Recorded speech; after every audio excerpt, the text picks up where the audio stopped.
جنات پر ایمان بھی، ایمان کا مطلب یہ یقین رکھنا کہ جنات کا وجود ہے، یہ بھی ایمان کا حصہ ہے۔ جنات کا منکر بھی اسلام سے خارج ہے، کیونکہ قرآن مجید سے، احادیث سے، تواتر سے یہ بات ثابت ہے کہ اللہ نے ایک مخلوق آگ سے بنائی ہے، ایک مخلوق بنائی ہے نور سے، جس کو کیا کہا جاتا ہے؟ فرشتہ۔ اردو میں، فارسی میں فرشتہ، انگلش میں اینجل، اور عربی میں ملک۔ عربی میں کیا کہتے ہیں؟ ملک، جس کی جمع ملائکہ ہوتے ہیں، ملائکتہ بہت آتا ہے نا قرآن مجید میں۔ تو گورے بھی مانتے ہیں اس کو، کیونکہ یہ تو آسمانی کتابوں سے، تواتر سے ثابت ہے۔ تو اب یہ فرشتہ چونکہ مادی مخلوق نہیں ہے تو ہمیں وہ مخلوق نظر نہیں آتی۔ اب سائنس کا یہ کہنا ہے، سائنس تو یہاں تک بھائی سائنس مادی چیزوں پہ تحقیق کر سکتی ہے بھائی جان، کچھ چیزیں سائنس کی دسترس سے کیا ہیں؟ خارج ہیں۔ اگر وہ دلائل سے ثابت ہو جائیں، دوسرے دلائل سے، تو ان کو مان لیا جائے، نہیں ثابت ہو تو نہیں مانا جائے۔ اب سارے پیغمبروں نے فرشتوں کے وجود کا بتایا ہے، حضرت موسیٰ، عیسیٰ علیہ السلام، موسیٰ علیہ السلام، داؤد علیہ السلام، تواتر سے۔ تبھی یہود و نصارہ اور مسلم سارے متفق ہیں کس کے وجود پر؟ فرشتوں کے۔ اسی طرح اللہ نے ایک مخلوق کو آگ سے بنایا، اس کو کیا کہا جاتا ہے؟ جن۔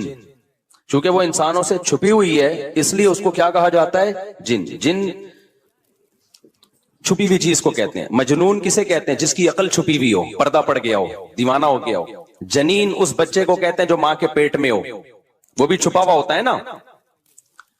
فلما جن علیہ اللیل، قرآن کہتے ہیں جب رات چھا گئی، اندھیرا کر دیا رات نے، تو ہر وہ چیز جو چھپی، جنون اسی سے نکلا ہے۔ جنون پاگل ہو گیا نا، گویا دماغ ہی غائب ہو گیا ہے، ٹھیک ہے نا۔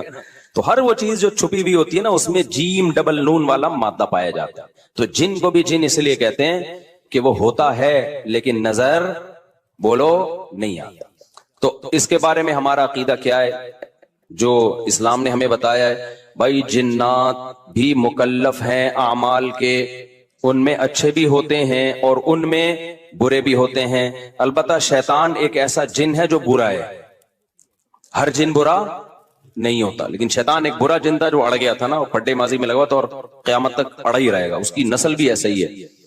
لیکن جنات میں اچھے بھی ہوتے ہیں اور جنات میں برے بھی ہوتے ہیں۔ جنات تعلیم کہاں سے لیتے ہیں؟ انسانوں سے لیتے ہیں۔ جنات میں کوئی الگ سے پیغمبر نہیں آتے، انسانوں ہی کو اللہ نے یہ فضیلت دی ہے کہ جنات فالو کس کو کریں گے؟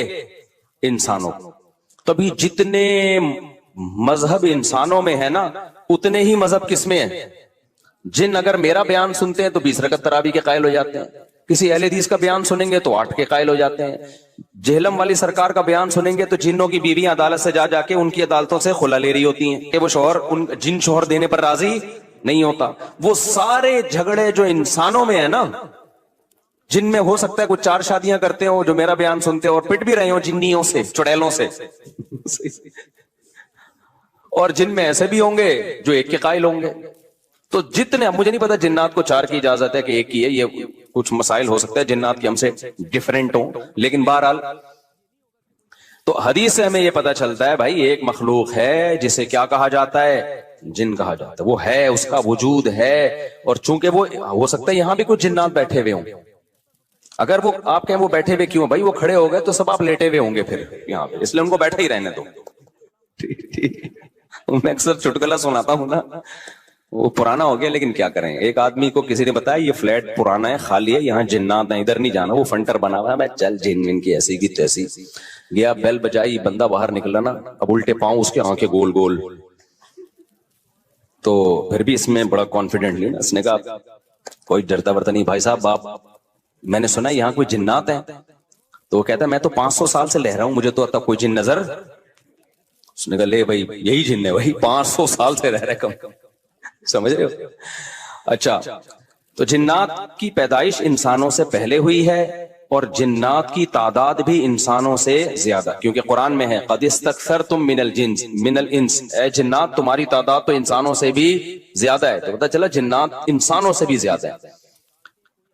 تو ان میں اچھے بھی ہوتے ہیں، برے بھی ہوتے ہیں، ہری پگڑی والے بھی ہوتے ہیں، سفید پگڑی والے بھی ہوتے ہیں، دیوبندی بھی، بریلوی بھی، قادیانی بھی، ہندو بھی، ہر طرح کے فرقے، کیونکہ یہ تعلیم کہاں سے لیتے ہیں؟ انسانوں سے۔ جو جتنے مولویوں کی جتنی قسمیں ہیں نا، سب سے زیادہ قسمیں تو پاکستان میں پائی جاتی ہیں۔